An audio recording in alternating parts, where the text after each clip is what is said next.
সন্তানকে নিয়া মহিলা এবার বাড়ির দিকে রওয়ানা। কিছুদিন যাওয়ার পর, কয়েক মাস যাওয়ার পর এই মহিলা সন্তানকে নিয়ে আবার নবীজির সামনে উপস্থিত হয়েছে। নবীজির সামনে দাঁড়াইয়া এক টুকরা রুটি সন্তানের হাতে দিয়া ডেকে বলে, আব্বু জলদি করে রুটিটা খাও, খাইয়া আমার নবীজিকে তুমি দেখাও যে তুমি এখন বড় হয়েছো, তুমি এখন নিজের হাতে খেতে পারো। এ সন্তান, তুমি যদি এই কাজ না করো তাহলে তো আমি শান্তি পাই না, কারণ আমি এমন গুনাহ করেছি যে গুনাহ থেকে বাঁচার কোনো রাস্তা নাই।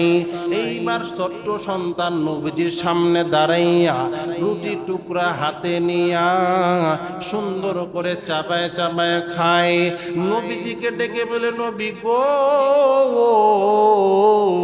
আপনি বলেছিলেন সন্তান যখন খেতে পারবে তখন আপনি আমার প্রতি মৃত্যুর পরোয়ানা জারি করবেন। ও নবীজি, এই যে আমার সন্তান এখন খেতে পারে, আপনি আমার হুকুম জারি করে দেন। রাসূলুল্লাহ সাল্লাল্লাহু আলাইহি ওয়াসাল্লামকে জিজ্ঞেস করেন, ও নবীজি, দ্বিতীয় নাম্বার কোন কোন দিলের ভিতরে ঢুকলে বুঝবো যে ঈমান ঢুকেছে? নবীজি সাল্লাল্লাহু আলাইহি সাল্লাম বলেন, যখন কারো দিলের ভিতরে ঈমান ঢুকে যাবে, দ্বিতীয় নম্বর গুণ হবে সে আখিরাত মুখী হবে, তার জান্নাতের তামান্না তৈরি হবে। সুবহানাল্লাহ। অর্থাৎ কারো দিলের ভিতরে যদি জান্নাতের আকাঙ্ক্ষা সৃষ্টি হয়, তখন সে যে উপায়, যে কাজগুলো করলে জান্নাতি হওয়া যাবে সেই কাজে সদা সর্বদা নিয়োজিত থাকবে। সে যদি মনে করে জান্নাত নামাজ পড়লে পাবো, তাহলে সে নামাজ পড়বে। যদি মনে করে রোজা রাখলে জান্নাত পাবো, রোজা রাখবে। যদি মনে করে যাকাত দিলে জান্নাত পাবো, যাকাত দিবে। যদি মনে করে সদকা করলে জান্নাত পাবো, সদকা দিবে। মোট কথা, যেই কাজ করলে সে বুঝতে পারবে জান্নাত আমার জন্য, সেই কাজে সে নিয়োজিত থাকবে। এটাই হচ্ছে দ্বিতীয় নম্বর গুণ। সুবহানাল্লাহ। এই জন্য কারো দিলের ভিতরে যদি জান্নাতের তামান্না ঢুকে যায়, জান্নাতের নাজ নিয়ামত ঢুকে যায়, দুনিয়ার সকল কিছু সে মানতে রাজি, সকল কষ্ট সে সহ্য করতে রাজি, কিন্তু জান্নাতের জন্য সে পাগল পারা হয়ে যায়। ঠিক কিনা? এই জন্য একজন মহিলা সাহাবী রাসূলুল্লাহ সাল্লাল্লাহু আলাইহি ওয়াসাল্লামের কাছে এসে বলতেছে, ইয়া রাসূলুল্লাহ, আপনি আমাকে পবিত্র করে দেন। রাসূলুল্লাহ সাল্লাল্লাহু আলাইহি ওয়াসাল্লাম বলেন, কেন তোমাকে পবিত্র করতে হবে? কেন? মহিলা সাহাবী ডেকে বলে, ইয়া রাসূলুল্লাহ, আমি জেনায়ের কাজে জেনা করেছি, জেনাকারিনী, আমার পেটে এখন জেনার সন্তান, আপনি আমাকে পবিত্র করুন, অর্থাৎ আমার জন্য মৃত্যু পরোয়ানা জারি করুন। রাসূলুল্লাহ সাল্লাল্লাহু আলাইহি ওয়াসাল্লাম এই কথাটা না শোনার ভান করলেন। দ্বিতীয়বার আবারও মহিলা সাহাবী, ইয়া রাসূলুল্লাহ, আমি সত্যিই বলতেছি আমি জেনা করেছি, আমাকে আপনি পবিত্র করে দিন। রাসূলুল্লাহ সাল্লাল্লাহু আলাইহি ওয়াসাল্লাম মুখ ফিরিয়ে নিলেন, তিনি আবারও তার দিক থেকে আর তাকালেন না। কিন্তু মহিলা সাহাবীর অন্তরে কিসের তামান্না? জান্নাতের তামান্না। যার কারণে তিনি আবারও এসে বলে, ইয়া রাসূলুল্লাহ, আমি সত্যিই বলতেছি আমি জেনা করেছি, আমার গর্ভে এখন জেনার সন্তান, আপনি আমাকে মৃত্যুর পরোয়ানা জারি কইরা আমারে আপনি দুনিয়ার মধ্যে শাস্তি দিয়া আমার পবিত্র করে দিন।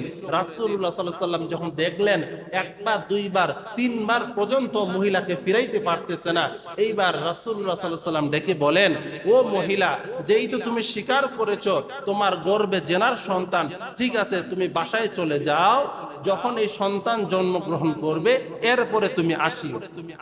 রাসূলুল্লাহ সাল্লাল্লাহু আলাইহি ওয়াসাল্লাম মনে করেছিলেন যে সন্তান জন্মগ্রহণ করার পরে সন্তানের প্রতি তার মায়া হবে, এই মায়া হওয়ার কারণে সে আর আমার কাছে আসবেন।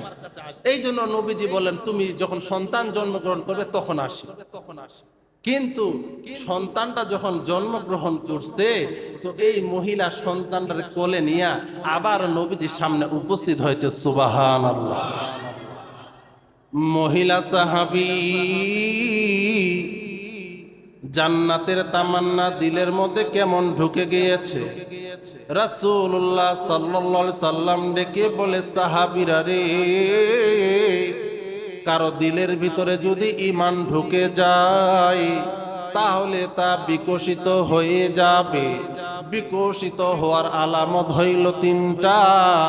এক নম্বর আলামত হইল দুনিয়া বিমুখতা, দুনিয়া তার কাছে ভালো লাগবে না, দুনিয়ার কাজকর্ম তার ভালো লাগবে না। দ্বিতীয় নম্বর গুণ, ইমান ঢোকার দ্বিতীয় নম্বর গুণ হইল জান্নাতের তামান্না। যেই কাজ করলে জান্নাত পাওয়া যাবে, যেই কাজ করলে জান্নাতবাসী হওয়া যাবে। নামাজ পড়লে যদি জান্নাতি হওয়া যায়, রোজা রাখলে যদি জান্নাতি হওয়া যায়, দান সদকা করলে যদি জান্নাতি হওয়া যায়, সে সেই কাজ করার জন্য নিয়োজিত থাকবে। এ বন্ধু, বলছিলাম মহিলা সাহাবীর ঘটনা। সন্তানরে কোলে নিয়ে নবীজির সামনে উপস্থিত হয়, ডেকে বলে, ইয়া রাসূলুল্লাহ, ইয়া হাবিবাল্লাহ, আপনি বলেছিলেন সন্তান যখন জন্মগ্রহণ করবে তখন আপনি আমাকে শাস্তি দিবেন, আমার জানার শাস্তি দিয়ে আমারে আপনি পবিত্র করবেন। ও নবীজি, এই দেখুন আমার সন্তান দুনিয়ার মধ্যে এসেছে। ও নবীজি, আমি সন্তান আপনার সামনে অর্পণ করলাম, আমার প্রতি আপনি মৃত্যুর পরোয়ানা জারি করুন। বিশ্ব নবী জনাবে মুহাম্মাদুর রাসূলুল্লাহ সাল্লাল্লাহু আলাইহি সাল্লাম ডেকে বলে, মহিলা, এই ছোট্ট বালক, এই ছোট্ট শিশু এখনো তোমার দুধ ছাড়ে নাই, এখনো সে দুধ ছাড়ে নাই, এখনো সে ভারী খাবার খেতে পারে না। ও মহিলা, তুমি চলে যাও, যখন এই সন্তান বড় হবে, নিজের হাতে খাবার খেতে পারবে, ভারী খাবার খেতে পারবে, ওই সময় তুমি নিয়ে আইসো, আমি মৃত্যুর পরোয়ানা জারি করব। আমার বন্ধুগণ, খুব খেয়াল করে শুনবেন, জেনা করেছে গোপনে, দুনিয়ার কেউ দেখে নাই, জেনা করেছে ঘরে, দুনিয়ার কেউ দেখে নাই, জেনা করেছে অন্ধকারে, কেউ দেখে নাই, এরপরও আল্লাহকে ভয় করিয়া, জাহান্নামকে ভয় করিয়া, জান্নাতের তামান্না নিয়া এইবার তিনি নিজের গোপন কথা নবীজির সামনে প্রকাশ করেছেন। কি পরিমাণ জান্নাতের তামান্না থাকলে, কি পরিমাণ আল্লাহকে ভয় করলে, কি পরিমাণ জাহান্নামের আগুনকে ভয় করলে একজন মানুষ দুনিয়ায় মৃত্যু বরণ করতে রাজি হয়ে যায়। আমার বন্ধুগণ, সন্তানকে নিয়া মহিলা এবার বাড়ির দিকে রওয়ানা। কিছুদিন যাওয়ার পর, কয়েক মাস যাওয়ার পর এই মহিলা সন্তানকে নিয়ে আবার নবীজির সামনে উপস্থিত হয়েছে। নবীজির সামনে দাঁড়াইয়া এক টুকরা রুটি সন্তানের হাতে দিয়া ডেকে বলে, আব্বু, জলদি করে রুটিটা খাও, খাইয়া আমার নবীজিকে তুমি দেখাও যে তুমি এখন বড় হয়েছো, তুমি এখন নিজের হাতে খেতে পারো। এ সন্তান, তুমি যদি এই কাজ না করো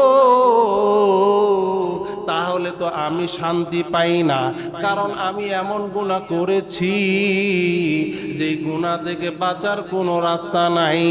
এইবার ছোট্ট সন্তান নবীজির সামনে দাঁড়াইয়া রুটি টুকরা হাতে নিয়া সুন্দর করে চাবায় চাবায় খায়। নবীজিকে ডেকে বলে, নবী গো, আপনি বলেছিলেন সন্তান যখন খেতে পারবে তখন আপনি আমার প্রতি মৃত্যুর পরোয়ানা জারি করবেন। ও নবীজি, এই যে আমার সন্তান এখন খেতে পারে, আপনি আমার হুকুম জারি করে দেন। মুসলমান বন্ধুরি, নবীজি এইবার ওই সন্তানটারে নিজের জিম্মায় নিলেন আর সাহাবীদেরকে ডেকে বলে, সাহাবীরা রে, এই মহিলা জেনা করার করার কারণে তার উপরে রজমের হুকুম জারি হয়েছে, তোমরা সবাই তাকে পাথর মেরে হত্যা করো। মুসলমান বন্ধুরি, মহিলাকে মাঝখানে দাঁড়াইয়া সমস্ত সাহাবীরা চতুর্দিক থাইকা এই মহিলার দিকে পাথর নিক্ষেপ করতেছে। নবীজির হুকুম পাইয়া একজন মনের মতো কইরা শক্তি দিয়া পাথর নিক্ষেপ করতেছে। মহিলার কপাল ফেটে রক্ত পড়ে, মহিলার ঠোঁটের মধ্যে লেগে ঠোঁট ফেটে রক্ত পড়ে, কিন্তু মহিলা কোনো প্রকার নড়াচড়া করে না, মহিলা কোনো আহাজারি করে না। কারণ হইল রে বন্ধু, এমন গুনাহ করেছে, এই গুনাহের কারণে যদি সে জাহান্নামী হয়ে যায় তাহলে তো অনন্তকাল জাহান্নামে জ্বলতে হবে। সামান্য পাথরে আঘাত তো কয়েক মিনিটের মধ্যে শেষ হয়ে যাবে, কিন্তু জাহান্নামী হয়ে গেলে অনন্তকাল জাহান্নামে জ্বলতে হবে। এই মহিলার মারতে মারতে মহিলা যখন জমিনের মধ্যে পড়ে গেল, একজন সাহাবী রাগান্বিত হইয়া পাথরের টুকরাটা এত জোরে আঘাত করেছে, মহিলার মাথার মধ্যে লেগে পাথর খণ্ড ঢুকে গিয়ে মাথা থেকে রক্তর ছিটা সাহাবীর গায়ের মধ্যে লেগে গিয়েছে। সাহাবী ডেকে বলে, ও নাপাক মহিলা, তোমার রক্ত আমার গায়ের মধ্যে লেগেছে। এইভাবে যখন সে এই কথা বলেছে, নবীজি সাল্লাল্লাহু আলাইহি ওয়াসাল্লাম ডেকে বলেন, সাহাবী সাবধান সাবধান, যতটুকু বলেছো ততর মধ্যে সীমাবদ্ধ থাকো, আর তুমি বলিও না সে আল্লাহর কাছে এমন ভাবে তওবা করেছে, তার তওবা আল্লাহর কাছে এমন ভাবে কবুল হয়েছে। ও সাহাবীরারি, তার এই তওবা যদি তোমাদের জামাতের মধ্যে বন্টন করে দেওয়া হয়, এই এলাকাবাসীর মধ্যে বন্টন করে দেওয়া হয়, সাহাবীরা শুনে নাও, তার এই তওবার বন্টনের কারণে তোমাদের সকলে জান্নাতে যাওয়ার জন্য যথেষ্ট হয়ে যাবে। সুবহানাল্লাহ।